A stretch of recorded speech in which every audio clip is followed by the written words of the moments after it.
तो ये पहला वीडियो में शेयर करती हूँ कि ये जो लाइपोप्रोटीन है इसके बारे में हम क्या कर सकते हैं।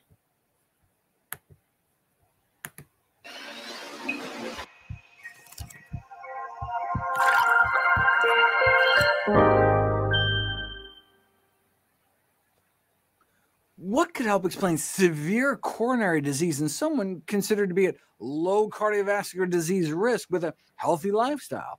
Young man ends up in the ER with a heart attack, ultimately found to have severe coronary artery disease, yet given his age, blood pressure, and cholesterol, his 10-year risk of a heart attack should only be like 2%. But what he did have was a high lipoprotein A level, also known. तो doctor Gregor कह रहे हैं कि ये क्या चीज है।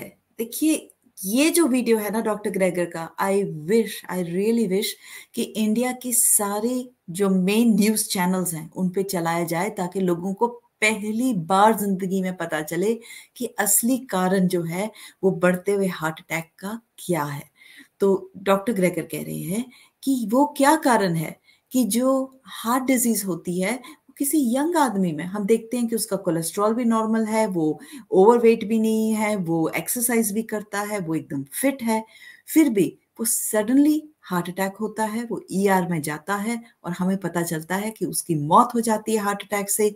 और जब हम उसकी ऑटोप्सी करते हैं तो पाते हैं कि उसकी सारी कॉर्नरी आर्टरीज जो है वो ब्लॉक्ड है। उसका कारण क्या है? जबकि अगर हम उसके रिस्क फैक्टर्स देखें कि उसका वेट कितना था, उसकी एज कितनी थी, उसका कोलेस्ट्रॉल कितना था, तो उसका हार्ट अटैक से मरने का रिस्क फैक्टर सिर्फ 2% होना चाहिए था। फिर भी वो इतनी यंग एज के अंदर मैसिव हार्ट अटैक से मर जाता है। तो डॉक्टर ग्रेगर कहते हैं उसका सीधा सीधा कारण है क्योंकि उसके जो ब्लड है उसके अंदर लाइपोप्रोटीन ए जो है वो बढ़ा हुआ है। तो कहते हैं कि हम पाते हैं कि ऐसे लोगों में लाइपोप्रोटीन ए जो है वो 80 मिलीग्राम से ज्यादा है, जबकि नॉर्मल रेंज लाइपोप्रोटीन ए की होनी चाहिए 29 से भी कम। और ये लाइपोप्रोटीन ए क्या है?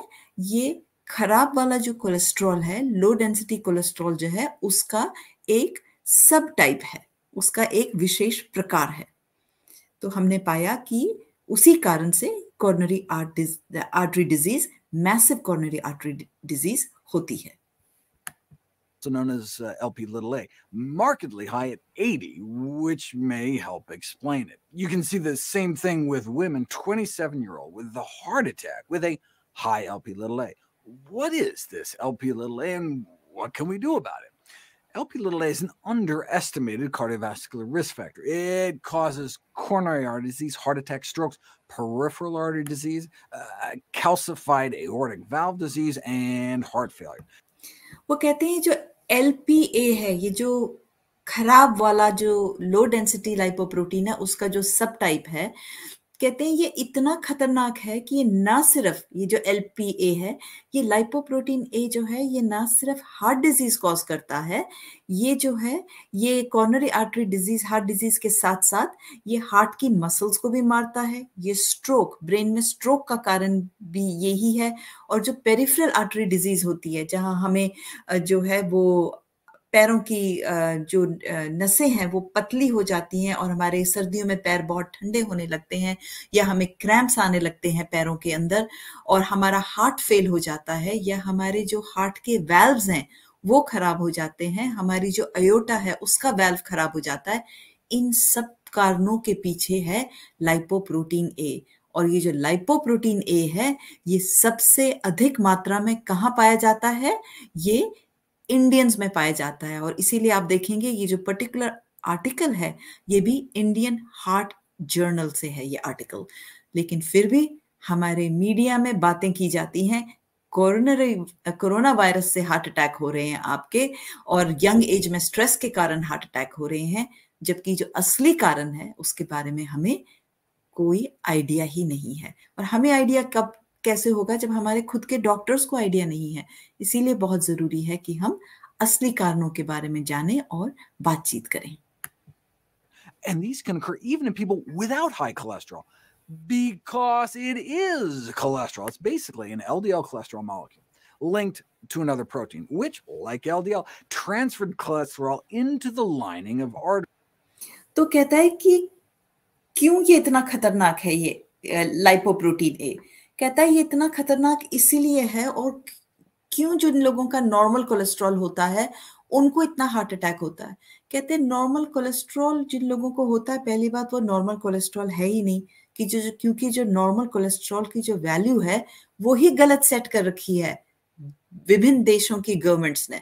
वो एक्चुअली होनी बहुत कम चाहिए, तो वो ऑलरेडी हाई कोलेस्ट्रॉल है। फिर जिनका नॉर्मल रेंज में कोलेस्ट्रॉल है भी, तो उसके अंदर जो सबसे खराब वाला कोलेस्ट्रॉल है उसकी मात्रा कितनी है उस पर निर्भर करना चाहिए। फिर जो सबसे वाला खराब कोलेस्ट्रॉल भी अगर आपका नॉर्मल है तो उसके अंदर लाइपोप्रोटीन ए को कोई टेस्ट नहीं करता, और ये वो घातक चीज है जो सबसे ज्यादा हमें नुकसान पहुंचा रही है। तो ये इस तरह से है, जो आपको जैसे सबमरीन होता है वो समुद्र के स्तर पे दिखाई नहीं देता पर नीचे ही नीचे तबाही करता है, तो ये लाइपोप्रोटीन ए उस तरह का सबमरीन है जो आपके ब्लड वर्क में कहीं दिखाई नहीं देता और नीचे ही नीचे हमें डिस्ट्रॉय कर रहा है, क्योंकि अधिकांश जो इंडियंस हैं उनमें ऑलरेडी ये अधिक मात्रा में होता है, क्योंकि हम जेनेटिकली प्रीडिस्पोज्ड हैं इस लाइपोप्रोटीन ए की तरफ। तो ये बहुत खतरनाक है हम सब में जो ऑलरेडी है। अब ये जो लाइपोप्रोटीन ए है, ये जो है ये तबाही या बर्बादी कैसे करता है। ये जो लाइपोप्रोटीन ए है ये एक लो डेंसिटी कोलेस्ट्रॉल है जिसमें एक स्पेशल प्रोटीन इसके साथ अटैच्ड होता है। ये जो एपोप्रोटीन इसके साथ अटैच्ड होता है ये क्या करता है, जो आर्टरीज की लाइनिंग है उसमें छेद बनाता है और लाइनिंग के अंदर घुस के फिर वो प्लैक बनाता है। तो कोलेस्ट्रॉल हमारे ब्लड में जितना मर्जी हो, लेकिन अगर वो कोलेस्ट्रॉल आर्टरीज में घुस नहीं पाएगा, यानी कि छेद बनाने के लिए उसमें एपोप्रोटीन नहीं होगा जिससे वो छेद बनता है, तो उस कोलेस्ट्रॉल से क्या फर्क पड़ता है, वो ब्लड में घूमता रहेगा, वो आर्टरीज में जब तक घुस नहीं पाएगा। और आर्टरीज में जो घुसने की क्षमता है वो आती है इस एपोप्रोटीन से। इसीलिए ये लाइपोप्रोटीन जो है, एपोप्रोटीन इतना खतरनाक है। Arteries contributing to the inflammation in atherosclerotic plaques, but it has yet to gain recognition by practicing physicians. And the main reason for the limited clinical use of Lp(a) is a traditional lack of effective and specific therapies to lower it. तो कहते हैं कि लेकिन अधिकांश डॉक्टरों को इस lipoprotein ए के बारे में जानकारी ही नहीं है, और वो कहते हैं कि इस जानकारी को ज्यादा इसलिए भी नहीं फैलाया जा रहा क्योंकि अगर लाइपोप्रोटीन ए बढ़ा भी हुआ है तो उसको कम करने के लिए कोई स्ट्रैटेजी नहीं है, कोई दवाई नहीं है और कोई तरीका नहीं है। और देखिए कितनी बड़ी बात है, ये नंबर 1 किलर हमारा हार्ट डिजीज है। नंबर 1 किलर को जो सबसे भयानक रूप से कहीं जिसको आग की तरह मैलिग्नेंट कोरोनरी आर्टरी डिजीज जिसको कहते हैं, जो चीज फैलाती है वो है लाइपोप्रोटीन ए। और उस लाइपोप्रोटीन ए की जानकारी ही नहीं है हमारे अधिकांश डॉक्टरों को, और उसको ठीक करने का इनके पास कोई तरीका ही नहीं है।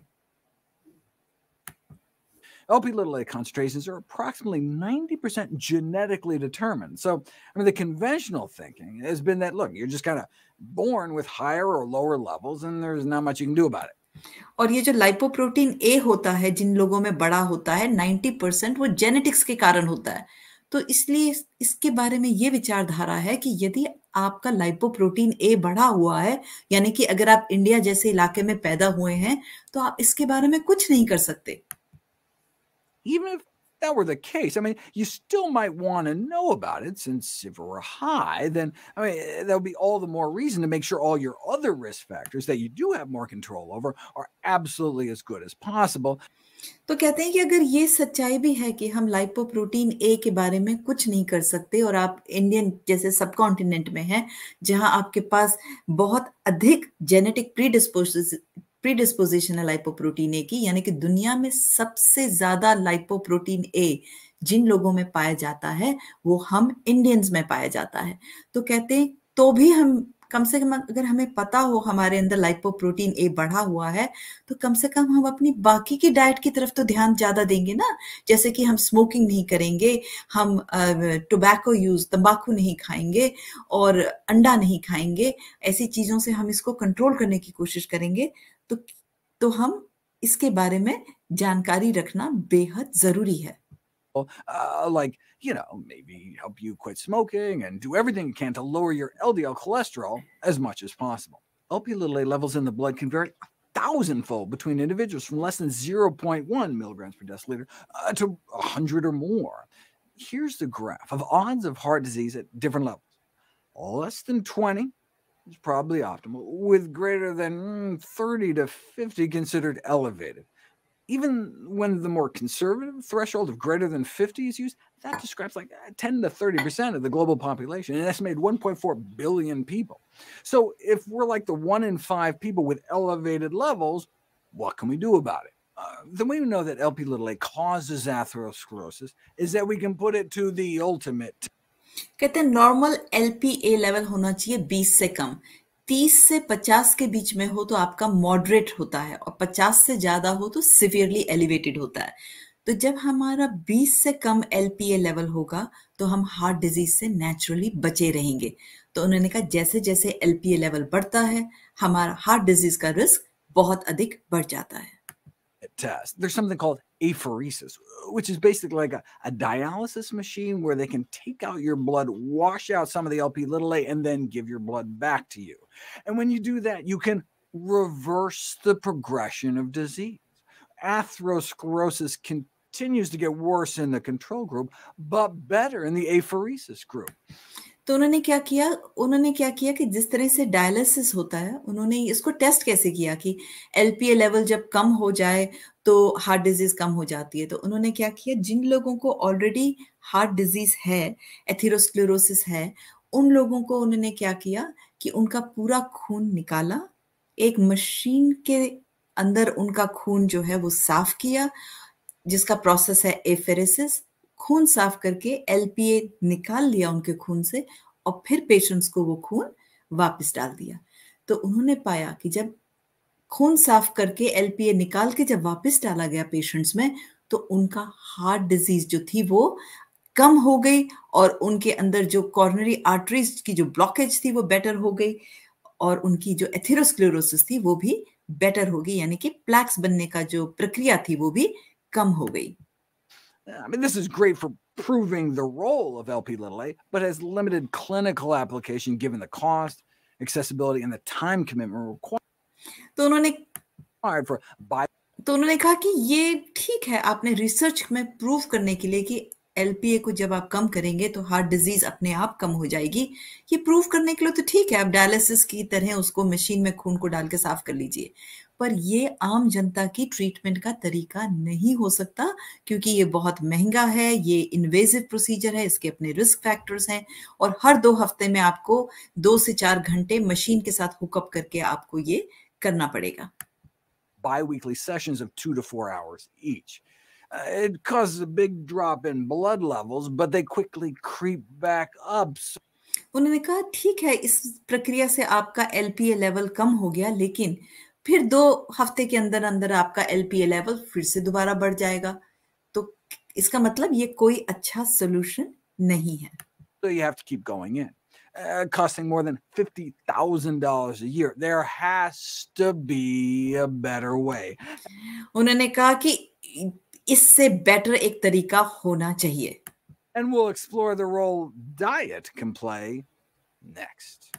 तो कहते हैं अब हम देखते हैं कि डाइट से क्या हम कुछ कर सकते हैं कि हम अपना जो नंबर 1 किलर है हार्ट डिजीज का वर्ल्ड में, जो इंडिया में सबसे ज्यादा है पूरी दुनिया के बिनिस्बत, हम जेनेटिकली प्रीडिस्पोज्ड हैं हार्ट अटैक के लिए, यंग लोगों में भी हार्ट अटैक के लिए, तो हम इसको कैसे बच सकते हैं।